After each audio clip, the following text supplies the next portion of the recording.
ایک شخص خلافت فاروقی میں حضرت عمر رضی اللہ تعالیٰ عنہ کے پاس اپنی بیوی کی شکایت کرنے آیا۔ جب حضرت عمر رضی اللہ تعالیٰ عنہ کے دروازے پر پہنچا تو اس نے دیکھا کہ حضرت عمر رضی اللہ تعالیٰ عنہ کی بیوی ان کے ساتھ سخت لہجے میں بات کر رہی تھی۔ وہ شخص بھی ایسی ہی شکایت لے کر آیا تھا۔ اس نے خیال کیا کہ میں تو حضرت عمر رضی اللہ تعالیٰ عنہ کے پاس اپنی بیوی کی شکایت لایا ہوں، لیکن حضرت عمر فاروق رضی اللہ تعالیٰ عنہ خود بھی اسی مشکل میں گرفتار ہیں، لہٰذا وہ شخص وہیں سے واپس جانے لگا۔ حضرت عمر رضی اللہ تعالیٰ عنہ نے اس کو واپس بلوایا اور دریافت فرمایا کہ کیا بات ہے۔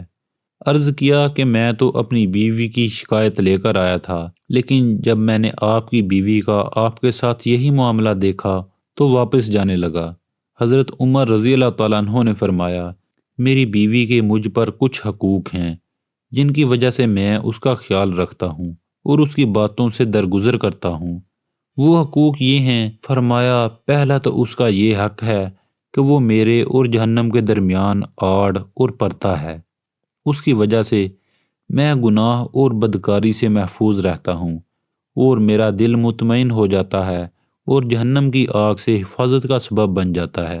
نمبر 2، دوسرا یہ حق ہے کہ جب میں گھر سے نکل جاتا ہوں تو وہ میری عزت و آبرو کا خیال رکھتی ہے اور میرے مال کی حفاظت کرتی ہے۔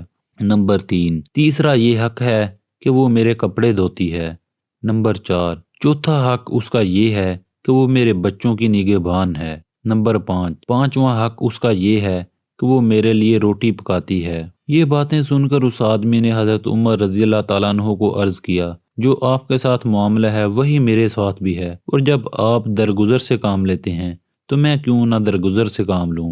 اس پیغام کو دوسروں تک پہنچائیے تاکہ اللہ کسی کی زندگی کو آپ کے ذریعے بدل دے۔